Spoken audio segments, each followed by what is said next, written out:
আমি পদ্মজা লিখেছেন ইলমা বেহেরোজ। এই উপন্যাসটা শুধু একটা উপন্যাস নয়, অসাধারণ একটা উপন্যাস, যেটা একটা নদীর মতো বয়ে যাওয়া অনুভূতি, প্রেম, প্রতীক্ষা আর হারানোর এক নরম কষ্ট।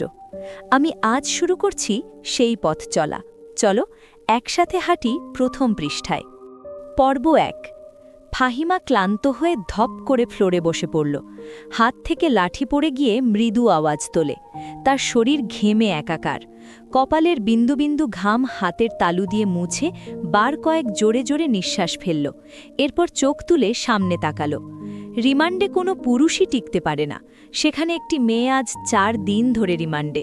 তার সামনে চেয়ারে বাঁধা অবস্থায় ঝিমুচ্ছে। ৪ দিনে একবারও মুখ দিয়ে টু শব্দটি করেনি। শারীরিক মানসিক কত নির্যাতন করা হয়েছে, তবুও ব্যথায় আর্তনাদ করেনি। মনে হচ্ছে একটা পাথরকে পেটানো হচ্ছে, যে পাথরের রক্ত ঝরে কিন্তু জবান খোলে না। তখন সেখানে আগমন ঘটে ইন্সপেক্টর তুষারের। তুষারকে দেখে ফাহিমা কাতর স্বরে বলল, সম্ভব না, কিছুতেই কথা বলছে না। তুষার অভিজ্ঞ চোখে মেয়েটির দিকে ২-১ সেকেন্ড দেখল। এরপর গভীর কণ্ঠে ফাহিমাকে বলল, আপনি যান। ফাহিমা এলোমেলো পা ফেলে চলে যায়। তুষার একটা চেয়ার নিয়ে মেয়েটির সামনে বসল। বেশ কিছুক্ষণ চুপ থেকে বলল, আপনার সাথে আজ আমার প্রথম দেখা। মেয়েটি কিছু বলল না, তাকালও না। তুষার মেয়েটির দিকে সূক্ষ্ম দৃষ্টি মেলে তাকাল। বলল, মা বাবাকে মনে পড়ে? মেয়েটি চোখ তুলে তাকায়। ঘোলাটে চোখ, কাটা ঠোঁট থেকে রক্ত ঝরছে। চোখের চারপাশে গাঢ় কালো, চোখ দুটো লাল। মুখের এমন রং নিয়মানে আসা সব আসামি বের হয়।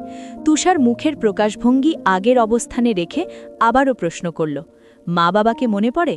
মেয়েটি মাথা নাড়ায়, মনে পড়ে। তুষার একটু ঝুঁকে মেয়েটির অসহায় দৃষ্টি মেলে তাকায়। তুষার মেয়েটির হাতের বাঁধন খুলে দিয়ে নির্বিকার ভঙ্গিতে প্রশ্ন ছুড়ল, নাম কি? যদিও তুষার মেয়েটির নাম সহ পুরো ডিটেলস জানে, তবুও জিজ্ঞাসা করল। তার মনে হচ্ছে মেয়েটি কথা বলবে। সত্যি তাই হল। মেয়েটি ভারাক্রান্ত কণ্ঠে নিজের নাম উচ্চারণ করল, পদ্ম। আমি পদ্মজা। পদ্মজা হেলে পড়ে তুষারের ওপর। তুষার দ্রুত ধরে ফেলল। উঁচু কণ্ঠে ফাহিমাকে ডাকল, মিস ফাহিমা, দ্রুত এদিকে আসুন। ফাহিমা সহ আরও ২ জন দ্রুত পায়ে ছুটে আসে। ১৯৮৯ সাল। সকাল সকাল রশিদ ঘটকের আগমনে হেমন্ত ভীষণ বিরক্ত হন। তিনি বারবার পই পই করে বলেছেন, পদ্মর বিয়ে আমি এখনই দেব না, পদ্মকে অনেক পড়াবো। তবু রশিদ উদ্দিন প্রতি সপ্তাহে এক এক পাত্রের খোঁজ নিয়ে আসেন। মেয়ের বয়স আর কই হলো, মাত্র ১৬। শামসুল আলমের মেয়ের বিয়ে হয়েছে ২৪ বছর বয়সে। পদ্মর বিয়েও তখনই হবে, পদ্মর পছন্দ মতো। হেমলতা রশিদকে দেখেও না দেখার ভান ধরলেন। রশিদ একদলা থুতু ফেললেন উঠানে। এরপর হেমলতার উদ্দেশ্যে বললেন, বুঝছ পদ্মর মা, এইবার যে পাত্র আনছি এক্কেরে খাঁটি হীরা। হেমন্ত বিরক্ত ভরা কণ্ঠে জবাব দিলেন, আমি আমার মেয়ের জন্য পাত্র চাইনি, তবুও বারবার কেন আসেন আপনি?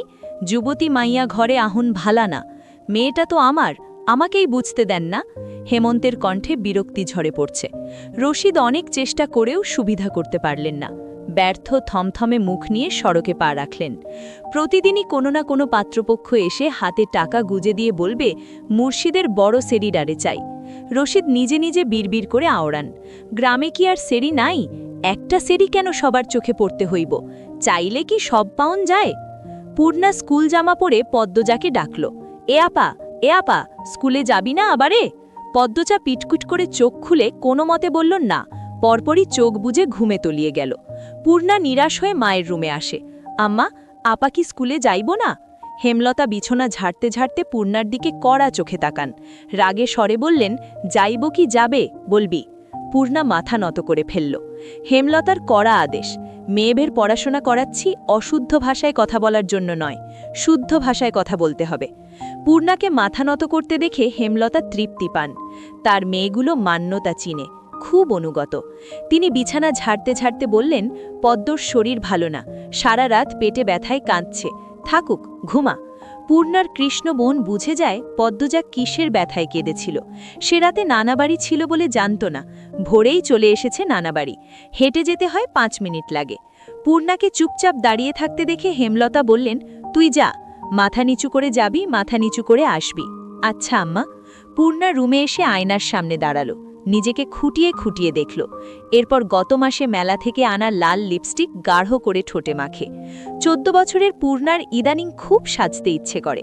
হেমন্ত সেজে বুঝে স্কুলে যাওয়া পছন্দ করেন না বলে পূর্ণা আগে লিপস্টিক মাখেনি। 3 দেওয়ালের কাঠের ঘড়ির কাঁটায় সকাল 10টা বাজল মাত্র। এখনও পদ্মজা উঠল না। হেমলতা মেয়েদের রুমে ঢোকেন। পদ্মজা দুহাত ভাঁজ করে ঘুমোচ্ছে। জানালার পর্দা ভেদ করে আসা আলতো রোদ্দুরের স্পর্শে পদ্মজার মসৃণ পাতলা ঠোঁট, ফর্সা ত্বক চিকচিক করছে। হেমলতা বিসমিল্লা বলে 3 বার ফু দেয় মেয়ের শরীরে। গুরুজনেরা বলেন মায়ের নজর বেশি লাগে, নজর কাটাতে বিসমিল্লা বলে ফু দিতে হয়। হেমলতার মায়া লাগছে পদ্মজার ঘুম ভাঙাতে, তবু আদরে গলায় ডাকলেন, পদ্ম, এই পদ্ম। পদ্মজা চোখ খুলে মাকে দেখে দ্রুত উঠে বসে। যেদিন ঘুম থেকে উঠতে দেরি হয় সেদিনই হেমলতা ডেকে তুললেন। পদ্ম অপরাধী কণ্ঠে প্রশ্ন করল, বেশি দেরি হয়ে গেছে আম্মা? সমস্যা নেই, মুখ ধুয়ে খেতে আয়। পদ্মজা দ্রুত কলপারে গিয়ে ব্রাশ করে মুখ ধোয়ে। হেমন্ত শিক্ষকের মেয়ে বলে তার মধ্যে নিয়মনীতির প্রভাব বেশি। মেয়েদের শক্তপোক্ত নিয়মে রেখে বড় করেছেন। পদ্ম রান্নাঘরে ঢুকে দেখল প্লেটে খাবার সাজানো। সে মৃদু হেসে প্লেট নিয়ে টেবিলে গিয়ে বসল। তখন হেমলতা আসেন। পদ্ম দ্রুত ওড়না দিয়ে মাথা ঢাকে। হেমলতার দেওয়া আরেকটা নিয়ম, খাওয়ার সময় মাথা ঢেকে খেতে হবে। পদ্ম নিশ্চুপ থেকে শান্ত ভঙ্গিতে খেতে থাকল। হেমলতা মেয়েকে সহজ কণ্ঠে বললেন, তাড়াহুড়ো করিস কেন? মুখ ধুতে গিয়ে চুল ভিজিয়ে এসেছিস, খেয়ে রোদে বসে চুলটা শুকিয়ে নিবি। আচ্ছা আম্মা। আম্মা, পূর্ণা প্রেমা আসে নাই? পূর্ণা এসেছে, স্কুলে গেছে। প্রেমা দুপুরে আসবে। আম্মা, আব্বা কবে আসবেন? পদ্মর প্রশ্নে হেমলতা দাঁড়িয়ে পড়লেন। শুকনো গলায় জবাব দেন, জানি না, খাওয়ার সময় কথা বলতে নেই। হেমলতা চলে যেতেই পদ্মজার চোখ থেকে টুপ করে 1 ফোঁটা জল পড়ে পাতে। পদ্মজা দ্রুত হাতের উল্টো পাশ দিয়ে চোখের জল মুছে। পদ্মজার জীবনে জন্মদাতা আছে ঠিকই, কিন্তু জন্মদাতার আদর নেই। সে জানে না তার দোষটা কি, কেন নিজের বাবা বাকি বোনদের আদর করলেও তাকে করে না, কথা অবধি বলে না। 2 বার মাকে জিজ্ঞাসা করেছে সে, আমি কি তোমাদের সত্যিকারের মেয়ে? আম্মা, সন্তান হয় না বলে কি দত্তক এনেছিলে? আব্বা কেন আমাকে এত অবহেলা করেন? ও আম্মা, বলো না। হেমলতা তখন নিশ্চুপ থাকেন। অনেকক্ষণ পর বলেন, তুই আমার গর্ভের সন্তান, আর তোর বাবারই মেয়ে। এখন যা, পড়তে বস, অনেক পড়তে হবে তোর। ব্যাস, এইটুকুই, এর বেশি কিছু বলার না হেমলতার। পদ্মজার কেন জানি মনে হয় একদিন হেমলতা নিজ থেকে খুব গোপন করে কথা বলবেন, তবে সেটা যেন সহ্য করার মতো হয়। এই দোয়াই সারাক্ষণ করে সে। এত কি ভাবছিস, তাড়াতাড়ি খেয়ে ওঠ। হেমলতার কথায় পদ্মজার ভাবনার সুতো ছিঁড়ল। দ্রুত খেয়ে ওঠে। আজ আমের আচার বানানোর কথা ছিল। সন্ধে কাটতেই বিদ্যুৎ চলে গেল। কয়েক মাস হলো বিদ্যুৎ এসেছে গ্রামে। 8 গ্রাম মিলিয়ে আনন্দপুর। তাদের গ্রামের নাম আটপাড়া। প্রতিদিন নিয়ম করে সন্ধ্যার রাত থেকে 3 ঘন্টা গ্রাম অন্ধকারে তলিয়ে যায়। আর সারাদিন তো বিদ্যুতের নাম গন্ধ থাকে না। বিদ্যুৎ দিয়ে লাভটা কি হলো? পদ্মজা, পূর্ণা, প্রেমা 3 বোন একসাথে পড়তে বসেছিল।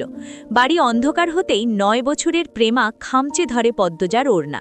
পদ্মজা মৃদু স্বরে ডাকল, আম্মা, আম্মা, আয় টর্চ নিয়ে যা। হেমলতা তার আহ্বানে পদ্মজা উঠে দাঁড়ালো। প্রেমা অন্ধকার খুব ভয় পায়।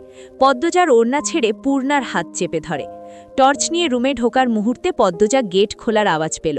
উকি দিয়ে হানিফকে দেখে সে দ্রুত রুমে ঢুকে পড়ল। হানিফ পদ্মজার সৎ মামা। বুবু, বাড়ি আন্ধার কেন? বাতি জ্বালাও। হেমলতা রুম থেকে বেরিয়ে বললেন, হাতে হাঁড়ি কেন? হানিফ সবকটি দাঁত বের করে হাসল। বলল, হ্যাঁ, আয় ভেতরে আয়। হানিফ বারান্দা পেরিয়ে বড় ঘরে ঢুকে বলল, তোমার সেরিগুলান কইতে আছে? রুমেই পড়ছে? এই আন্ধারেও পড়ে? হেমলতা কিছু বললেন না। হানিফ এই বাড়িতে আসলে কেন জানি খুব অস্বস্তি হয় অকারণেই। ওদের খাওয়ার সময় হয়েছে, তুইও খেয়ে নে। এইখানে খামো না, তোমার সরাইখানাতে যাইতে হইব। কথাটাই রসিকতা ছিল। গ্রামে থেকে হেমলতা খাওয়ার জন্য আলাদা রুম নির্বাচন করেছে, সেটা হানিফের কাছে রসিকতাই বটে। হেমলতা প্রশ্নের জবাব সোজাসাপটা না দিয়ে বললেন, খেতে চাইলে খেতে আয়। পদ্ম কিছুতেই খেতে আসলো না। কেমন জড়সড় হয়ে আছে, মনে হচ্ছে হানিফকে ভয় পাচ্ছে বা অবহেলা করছে। হানিফ 6 বছর সৌদিতে ছিল, 3 মাস হলো দেশে ফিরেছে। 3 মাসে যতবার হানিফ এই বাড়িতে পা রেখেছে ততবার পদ্মজা অজুহাত দিয়ে দূরে দূরে থেকেছে। হেমলতার বিচক্ষণ মস্তিষ্ক ও মুহূর্তে ভেবে নিল অনেক কিছু, তাই জোর করলেন না। আজই এই লুকাচুরির ফয়সালা হবে। হানিফ পদ্মজাকে দেখার জন্য অনেক ছলচাত্রাদি করল, কিছুতেই সুযোগ পেল না। বিদ্যুৎ আসার ঘণ্টাখানেক পর হানিফ চলে যায়। পূর্ণা প্রেমার রুমে ঢুকতেই পদ্মজা ঝাঁপিয়ে পড়ে। রুদ্ধশ্বাস কণ্ঠে বলল, কতবার না করেছি, লোকটার পাশে বেশিক্ষণ না থাকতে? তোরা কেন শুনিস না আমার কথা? পূর্ণা ও প্রেমা বিস্ময় হতবাক। পদ্মজা কখনো তাদের এমন নিষেধ দেয়নি, তাহলে এখন কেন এমন বলছে? হেমলতার রুমে ঢুকতেই পদ্মজা চুপসে যায়। পদ্ম, আমার রুমে আয়। মায়ের এমন কঠিন কণ্ঠ শুনে পদ্মজার কলিজা শুকিয়ে আসে। হেমলতা নিজের রুমে চলে যান। হেমলতা মেয়ের দিকে তীক্ষ্ণ দৃষ্টিতে তাকিয়ে আছেন। পদ্মজা নতজানু হয়ে কাঁপছে। সুন্দরীরা ভীতু আর বোকার দৃষ্টান্ত প্রমাণ পদ্মজা। হেমলতার খুব মায়া হয় পদ্মজার সাথে উঁচু কণ্ঠে কথা বলতে। পদ্মজার রূপসী বলে হয়তো গোপনে আবেগ লুকিয়ে তিনি বজ্রকণ্ঠে প্রশ্ন করলেন, কি লুকাচ্ছিস? হানিফের সামনে কেন যেতে চাস না? সে কি করেছে? পদ্মজা ফোপাতে থাকে। হেমলতা সেকেন্ড কয়েক সময় নিয়ে নিজেকে সামলান। কণ্ঠ নরম করে বললেন, হানিফ ধরিবাজি লোক। সৎ ভাই বলে বলছি না, আমি জানি তার ব্যাপারে যে কোনো কথা আমার বিশ্বাস হবে। তুই বল কি লুকাচ্ছিস? মায়ের আদরে কণ্ঠে পদ্মজা আচমকা ভাঙা নদীর মতো হু হু করে কেঁদে উঠল। পরবর্তী পর্ব দেখতে চাইলে চোখ রাখো আমার চ্যানেল ফজলে রাব্বিতে। চলে আসবো আবার নতুন পর্ব নিয়ে খুব শিগগিরই। সে পর্যন্ত ভালো থেকো। আল্লাহ হাফেজ।